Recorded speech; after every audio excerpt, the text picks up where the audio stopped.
Morning बच्चों। Last class में हमने जो टॉपिक डिस्कस किया था वो था अवकलन, और उसको हम रिप्रेजेंट करने का तरीका यूज़ करते थे वो था dy अपॉन डी एक्स, जहाँ पे dy अपॉन डी एक्स का मतलब होता था y का x के सापेक्ष अवकलन, है ना। इसको हम लिखते थे dy अपॉन डी एक्स। अब आपको याद हो तो हमने शुरू में जब ग्राफ पढ़े थे उस समय हमने ये बात की थी कि ग्राफ की हम दो चीज़ें परिभाषित करते हैं, एक तो ढाल, है ना, और एक क्षेत्रफल। तो ढाल तो कल हमने पढ़ ही लिया था, ये ढाल ही होती है dy अपॉन डी एक्स, है ना। अब अपन क्षेत्रफल पढ़ेंगे और यही हमारा समाकलन है। मतलब क्या हुआ, बेसिकली जो ग्राफ की दो चीज़ें हमने पढ़ी थी ना, ढाल और क्षेत्रफल, उन्हीं में से एक का यूज़ जो है वो अवकलन है और एक का जो है वो समाकलन है। कल हमने अवकलन पढ़ा था, आज हम समाकलन के कुछ कॉन्सेप्ट पढ़ेंगे। तो देखिए, शुरू आज करते हैं अपन समाकलन का। पहले बेसिक मतलब समझते हैं। फिर से मैं ये कह रहा हूँ कि इसकी डिटेल जो है एक्सप्लेनेशन जो है वो मैथ के टीचर ही कर सकते हैं, वही करेंगे, क्योंकि ये उनके आता रहता है, वहाँ तक मुझे डिटेल में जाना नहीं है। तो मैं सिर्फ इसका उतना ही पार्ट आपको बता रहा हूँ जितना अपने काम आता है। अब देखिए, मान लीजिए सबसे पहले तो अपन बात करते हैं समाकलन का बेसिक मतलब क्या है, और उसके बाद चलेंगे कि वो कहाँ यूज हो रहा है। ध्यान से सुनते जाना।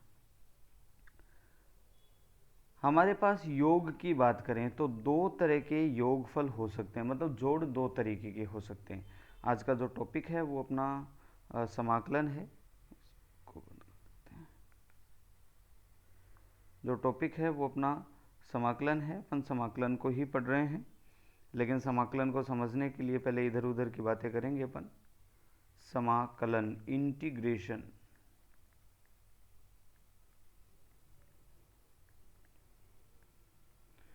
हम कह रहे हैं योग दो प्रकार के होते हैं। कौन सा? एक तो होता है विविक्त योग, एक होता है सतत योग। विविक्त जोड़ और सतत जोड़, डिस्क्रीट समीशन इसको कहते हैं।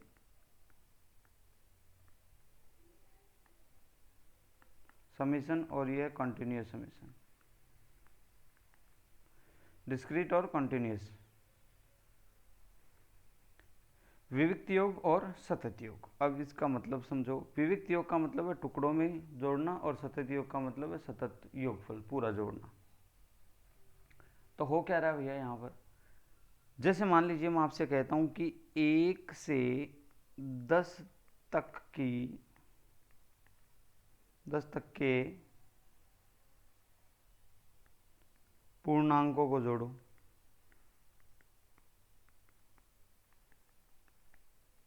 मतलब समझते जाना इनका। तो आपने कहा कि जो चीज़ हमें जोड़नी है वो ये है, और ये बीच में बंद हो गया, वो हो जाएगा 1 + 2 + 3 + 4 एंड सो ऑन। हम चले गए 10 तक, है। ये चलो इसको मैं एस नाम दे देता हूँ, ये हमारा समीशन था। अब इसमें हो क्या रहा है, 1 के बाद हम सीधा 2 पे गए हैं, 2 के बाद सीधा 3 पे गए हैं, 3 के बाद सीधा 4 पे गए हैं, 4 के बाद सीधा 5 पे गए हैं, फिर 9 से सीधा 10 पर गए हैं। 1 से 20 तक की जो संख्याएं हैं वो हमने इस क्वेश्चन में शामिल नहीं की, क्योंकि हमें कहा ही नहीं गया था। हमें सिर्फ 1 पिक करना है, फिर 2 पिकअप करना है, फिर 3 पिक करना है, फिर 4 करना है। बीच वाली संख्याओं से अपने को कोई मतलब है नहीं। तो यहाँ देखो, ये बीच की संख्या छोड़ते जा रहे हैं आप, इसका मतलब आपने लगातार जोड़ नहीं किया है, ये सतत जोड़ नहीं है, ये असतत जोड़ है या विविक्त जोड़ है। इसको रिप्रेजेंट करने के लिए आप इस सिंबल को काम में लेते हैं, समीशन या सिग्मा। याद आ रहा आपको? ये 10वीं क्लास में पढ़ा है आपको। आपने कहा इसमें आई है, आई कहाँ से कहाँ तक? 1 से लेकर 10 तक। तो हमें जोड़ना है आई को, कहाँ से कहाँ तक जोड़ना है? 1 से लेकर 10 तक, ये इसकी लिमिट है। तो विविक्त योग को इस तरीके से रिप्रेजेंट करते हैं। विविक्त योग को रिप्रेजेंट करने के लिए जो है वो आपको काम आता है सिग्मा या समीशन का निशान। यहाँ तक का बात आपने पढ़ा हुआ है, 10वीं में सीख के आए। अब आते हैं कंटिन्यूस योगफल का। मान लो इसी क्वेश्चन को मैं इस तरह से कर दूं कि 1 से 10 तक की सभी संख्याओं को जोड़ो।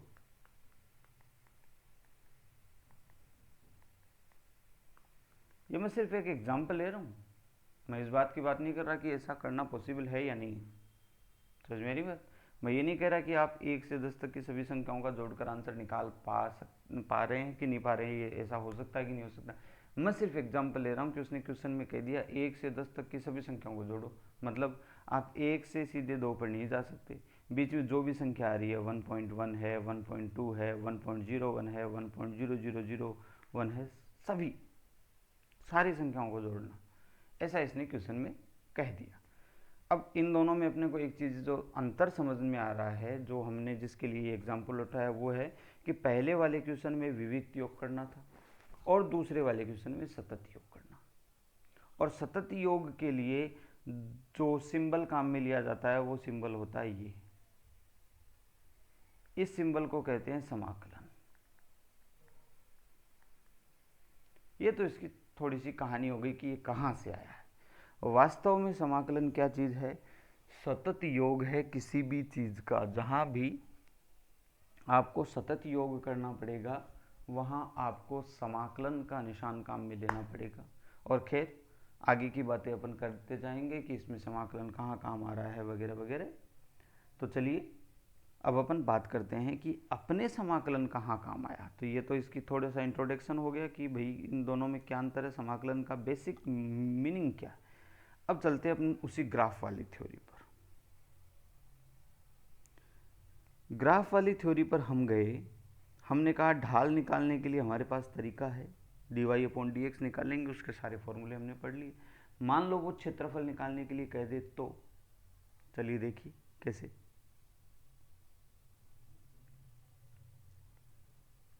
ये मान लीजिए कोई ग्राफ है y और x में, ठीक है, जहाँ y जो है वो x का फलन है ना, इसके बिना तो काम होगा ही नहीं। क्लियर? ये बात याद रखना। और ग्राफ ये कुछ यूं बना, ये लो ये ग्राफ, जहाँ से ग्राफ शुरू हो रहा है उस कोऑर्डिनेट की मैं बात करूँ, ये जो कोऑर्डिनेट है जहाँ से ये शुरू हो रहा है ये x1 कोऑर्डिनेट है ना, और जहाँ ये ग्राफ ख़त्म हो रहा है ये कोऑर्डिनेट जो है वो है x2। किसी ने हमको कहा कि भैया जाओ और इसका एरिया निकालो, तो एरिया इसका ये हुआ है ना, ये पूरा एरिया हुआ, ये बीच वाला ये सारा इसका एरिया है ना, ये सारा, ये सब निकालना आपने को, ये करना आपने को। अब ध्यान से देखिए कि एरिया कैसे निकालें। हमारे पास क्षेत्रफल निकालने के लिए कुछ सूत्र हैं, आयत का है, वर्ग का है, वृत्त का है, लंबाई गुणा चौड़ाई πr², है ना, भुजा गुणा भुजा वगैरह वगैरह, उन सब आकृतियों के हमारे पास सूत्र हैं। यदि ये वैसी आकृति होती, बाई चांस ये ग्राफ ऐसा बनता, तब तो अपने को कोई दिक्कत ही नहीं थी।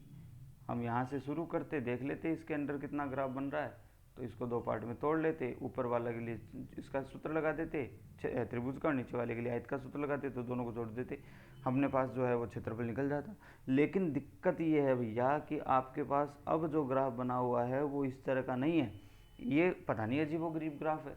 अब इसका सूत्र अपन जानते नहीं, लेकिन अपने को क्षेत्रफल तो निकालना है। ऐसी स्थिति में एक कॉन्सेप्ट फिजिक्स में काम आता है, वो है अल्पांश। ये कहता है कि यदि आप पूरे का काम एक साथ नहीं कर पा रहे तो एक छोटा सा टुकड़ा मानकर उसका अल्पांश कर लो। ठीक है, तो चलिए इसका अल्पांश लिया गया। कैसे लिया गया?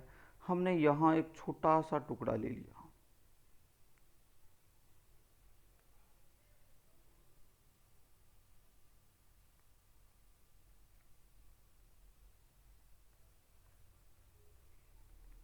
जिसकी ये लंबाई हम y मान लेते हैं, और ये जो चौड़ाई है इतनी छोटी है, छोटी चौड़ाई को हम क्या लिखते हैं? dx लिखते हैं। ये आपको याद होगा, मैंने बताया था पिछली क्लास में। हम कह रहे हैं कि ये देखो यहाँ से ये सीधी लाइन है, कोई दिक्कत नहीं, ये सीधी लाइन है और छोटा सा पार्ट की ये भी सीधी लाइन है, तो ये आयत बन गया। इसके लिए मैं आयत का सूत्र लगा सकता हूँ। तो इस छोटे से पार्ट का एरिया, इस छोटे से पार्ट का एरिया कितना हुआ? छोटे से पार्ट का एरिया को मैं छोटा सा एरिया नाम दूंगा। भाई पार्ट छोटा सा है तो उसका एरिया भी बहुत छोटा होगा। और छोटे एरिया को अपन d x, d y, d z, है ना, d m, d a, d p, इस तरह का काम में लेते हैं। तो हमने कहा एरिया को ए से लिखते हैं। छोटा सा पार्ट आपने लिया था तो उसके एरिया को हमने छोटा सा लिख दिया। और क्या होता है, लंबाई गुणा चौड़ाई, तो हमारे हिसाब से ये हो गया वाई गुणा डी एक्स, लंबाई गुणा चौड़ाई हो गया। अब लेकिन हमें तो यहाँ से लेकर इस पॉइंट से लेकर इस पॉइंट तक ग्राफ के बीच में बनने वाला ये पूरा एरिया चाहिए, ये वाला सारा एरिया चाहिए, है ना, ये सारा एरिया चाहिए। और ये सारा एरिया करने के लिए हम क्या कर देते हैं, हमने अल्पांश मान लिया। ऐसे कितने अल्पांश बनेंगे? ऐसे बहुत सारे अल्पांश बनेंगे, इधर बहुत सारे अल्पांश बनेंगे, इधर बहुत सारे अल्पांश बनेंगे। बाद में हम सब उन अल्पांशों का जोड़ देंगे। समझ में आ रही है मैंने क्या कहा? मैंने क्या कहा कि एक अल्पांश निकाल लिया, उसका सूत्र निकाल लिया, इतना का काम हो गया। चलिए कोई कह दे कि दूसरा अल्पांश इसके ठीक बगल में लूँगा, फिर तीसरा अल्पांश इसके ठीक बगल में लूँगा, चौथा, इस तरह से अल्पांश लेता जाऊँगा, दोनों साइड अल्पांश लेता जाऊँगा, सब अल्पांशों का क्षेत्रफल आ जाएगा। उन अल्पांशों का क्षेत्रफल मैं जोड़ दूंगा तो मेरे पास जो है वो इस पूरे एरिया मतलब ग्राफ के अंदर बनने वाला पूरा क्षेत्रफल आ जाएगा। लेकिन समस्या है कि कितने अल्पांश बनाएंगे। हम इसका सीधा तरीका निकाल लेते हैं। हम कहते हैं कि देखो यहाँ से लेकर यहाँ तक का सारा क्षेत्रफल आपको जोड़ना है, बीच में कोई भी अल्पांश छूटना नहीं चाहिए, बीच में कोई भी अल्पांश छूटना नहीं चाहिए। इसका मतलब हुआ कि यहाँ से लेकर और यहाँ तक सतत योग करना है आपको। और सतत योग करने के लिए आपको क्या करना पड़ेगा, तो पूरा एरिया निकालने के लिए आप कह दो कि इस छोटे से एरिया का क्या कर दो, आप समाकलन कर दो। समझ मेरी बात? छोटे से एरिया का क्या कर दो, समाकलन कर दो। समाकलन का मतलब कहाँ से कहाँ तक करना है, अभी देखते हैं कहाँ से कहाँ तक करना है। वाई डी एक्स हमें करना है x1 से x2 तक, x1 से x2 तक। तो ये समाकलन जैसे ही हमने लिखा ये इसके पूरे क्षेत्रफल को दिखा देगा। बात समझ में आई? तो समाकलन के यहाँ दो मतलब समझिए। पहला मतलब तो है कि समाकलन सतत योग, जहाँ भी सतत योग आएगा वहाँ समाकलन काम में लेंगे। उसके लिए हमने एक एग्जाम्पल लिया, हमने एक ग्राफ बनाया, ग्राफ का क्षेत्रफल निकालने का हमारे पास टास्क था। हमने क्षेत्रफल निकालने के लिए गए तो पता लगा कि ग्राफ का एरिया कैसे पता करें, सूत्र ही नहीं है, क्योंकि ग्राफ जो है वो उसका कोई पर्टिकुलर शेप नहीं है, कोई आकृति नहीं थी उसकी, वो तो अजीबोगरीब आकृति का था। तो हमने एक अल्पांश मान लिया, अल्पांश का क्षेत्रफल निकाल लिया, उसके आगे नहीं गए, है ना। हमने सिर्फ अल्पांश का क्षेत्रफल निकाला। तो अल्पांश का क्षेत्रफल निकालते ही हमने क्या कहा, हमने कहा कि भैया देखो इस एक अल्पांश का क्षेत्रफल निकल गया, ऐसे दूसरा अल्पांश ले लो, तीसरा ले लो, चौथा ले लो, पांचवा ले लो, छठा ले लो, इस तरह से सारे अल्पांशों का क्षेत्रफल ज्ञात कर लो और सबको जोड़ दो।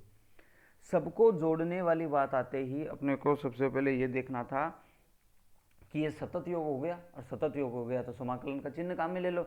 तो सतत योग हो गया तो पूरा एरिया जानने के लिए मैंने कहा कि इस छोटे से एरिया जो इस पार्ट का आपने निकाला है, इस छोटे से एरिया का जिसको मैं डी ए नाम दे रहा हूँ उसका मैंने समाकलन कर दिया। अब समाकलन का मतलब जोड़ित होता है, तो जोड़ने के लिए आपको सबसे पहले ये चाहिए कि कहाँ से कहाँ तक जोड़ना है। तो हमने कहा कि देखो यहाँ से शुरू करना है इस पॉइंट से और यहाँ तक आपको आना है। समझ मेरी बात?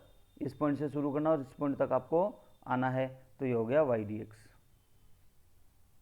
x1 से लेकर x2 तक। तो ये समाकलन वास्तव में क्या प्रेजेंट करता है, समाकलन किसी ग्राफ के अंडर बनने वाले क्षेत्रफल को व्यक्त करता है ना।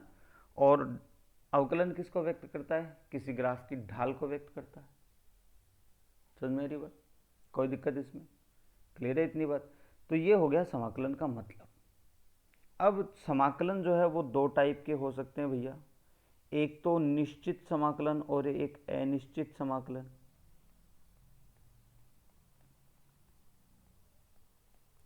और एक निश्चित समाकलन।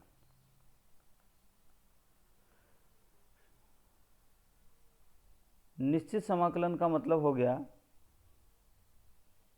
अनिश्चित का, यदि आपको समाकलन दिया जा रहा हो, है ना, समाकलन आपको दिया गया और आपसे ये कहा गया कि जैसे वाई डी एक्स समाकलन आपको करना है, लेकिन लिमिट नहीं दी कि कहाँ से कहाँ तक करना है। यदि ऐसी स्थिति है तो हम ये कहेंगे कि ये अनिश्चित समाकलन है। और यदि इसकी लिमिट दे दी जाए कि कहाँ से कहाँ तक करना है, x1 से x2 तक, तो हम कहेंगे कि ये निश्चित समाकलन है। अनिश्चित समाकलन में समाकलन का जो भी आंसर आएगा, मान लीजिए समाकलन का आंसर ये आया fx, मैं इसको कैपिटल F लिख लेता हूँ ना, नहीं तो आप कंफ्यूज हो जाएंगे पिछले वाले से। fx, इसके साथ में कांस्टेंट लगेगा, कोई भी कांस्टेंट हो सकता है जिसकी वैल्यू हमें नहीं निकालनी होती, हम सिर्फ सी लगा के छोड़ देते हैं। और निश्चित समाकलन में ऐसा कोई कांस्टेंट नहीं लगता, आपके पास इसका जो भी आंसर आ रहा है वही आंसर आपको लिखना होता है। समझ में आई बात। निश्चित समाकलन में बाद में लिमिट लगाना भी मैं आपको सिखाऊंगा, ठीक है, कैसे इसकी लिमिट रखी जाती है। तो चलिए मैं आपको कुछ सूत्र बता दूं आपको इसके, और इन सूत्रों की अपन बात करेंगे आगे। तो समाकलन का पहला सूत्र जो है वो ये है कि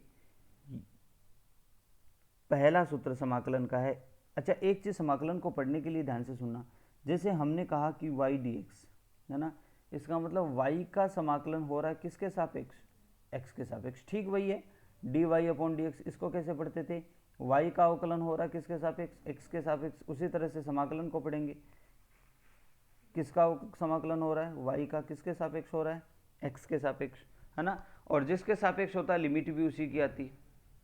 अब यहाँ y की कोई लिमिट नहीं आएगी, x की लिमिट आएगी क्योंकि x के सापेक्ष हो रहा है।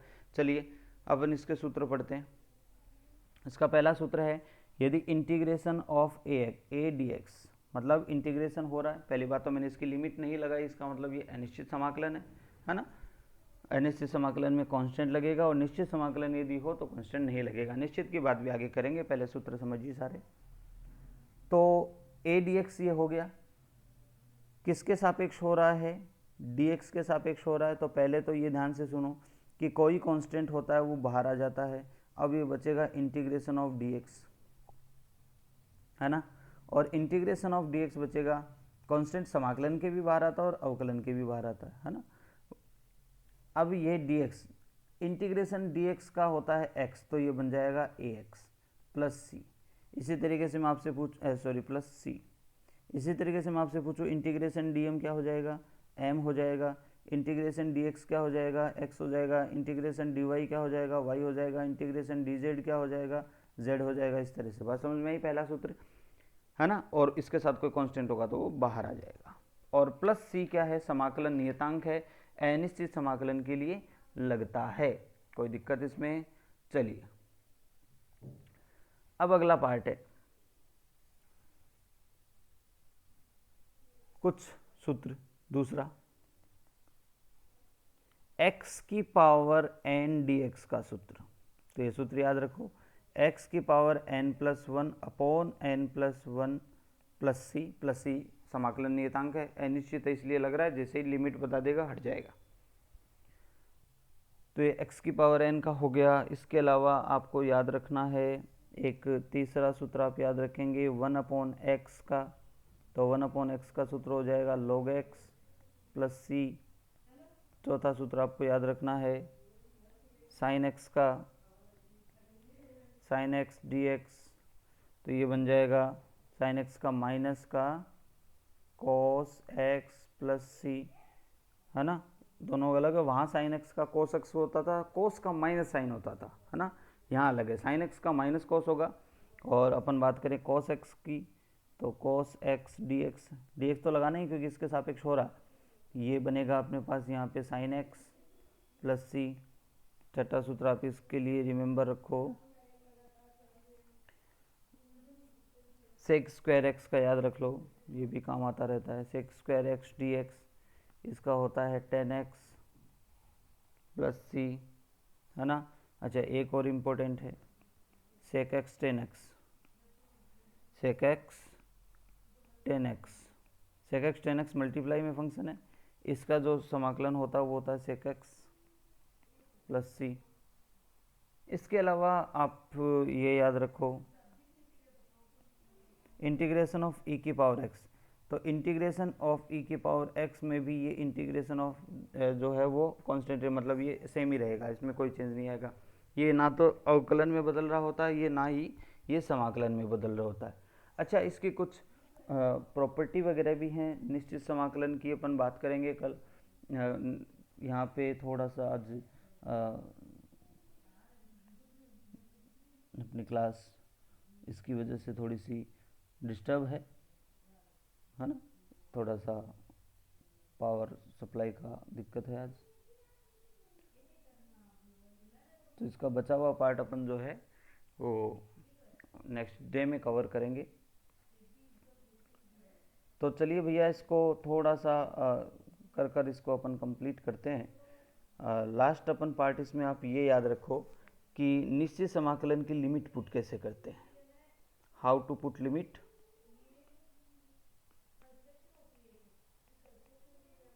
Of definite integration.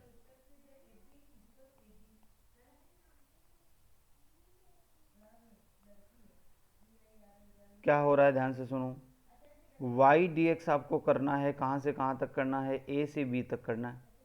तो आपने y dx का कोई भी समीकरण, y का कोई भी समीकरण आपको दिया हुआ था, उस समीकरण का आपने समाकलन कर लिया और समाकलन का आंसर आया fx। आप इसकी लिमिट को लगाएंगे a से b। फिर क्या करेंगे, आप पहले उस फंक्शन में जो भी इसका आ रहा है उस फंक्शन में x की जगह b रख के मान निकाल लेंगे। फिर माइनस लगाएंगे x की जगह a रख कर मान निकाल लेंगे और इस चीज़ को सॉल्व कर लेंगे। तो ये डेफिनेट इंटीग्रेशन यानी निश्चित समाकलन को सॉल्व करने का तरीका है। अब इसकी क्या इसका मतलब रह गया और ये किस तरह से सॉल्व होता है, ये बात हम जो है वो किसी और क्लास में हम इसको करेंगे। तब तक के लिए आप इन चीज़ों को पढ़ते रहिए, सीखते रहिए बार बार, ये चीज़ें बड़ी इम्पोर्टेंट है। तो चलिए आज के पार्ट में हम इतना ही पढ़ेंगे। नेक्स्ट पार्ट में अपन समाकलन के कुछ एग्जाम्पल करेंगे और अब थोड़ा सा पार्ट इसमें बचा हुआ है, वो अपन लॉग का पार्ट है, एक मैक्सिमा मिनिमा का पार्ट है और एक बाइनोमियल थ्योरम का पार्ट है जो अपने मेन काम आना है। तो ये तीन चीज़ें जो है वो अपन नेक्स्ट क्लास में डिस्कस करेंगे, तीनों ही छोटे छोटे पॉइंट हैं। ठीक है भाई, चलिए।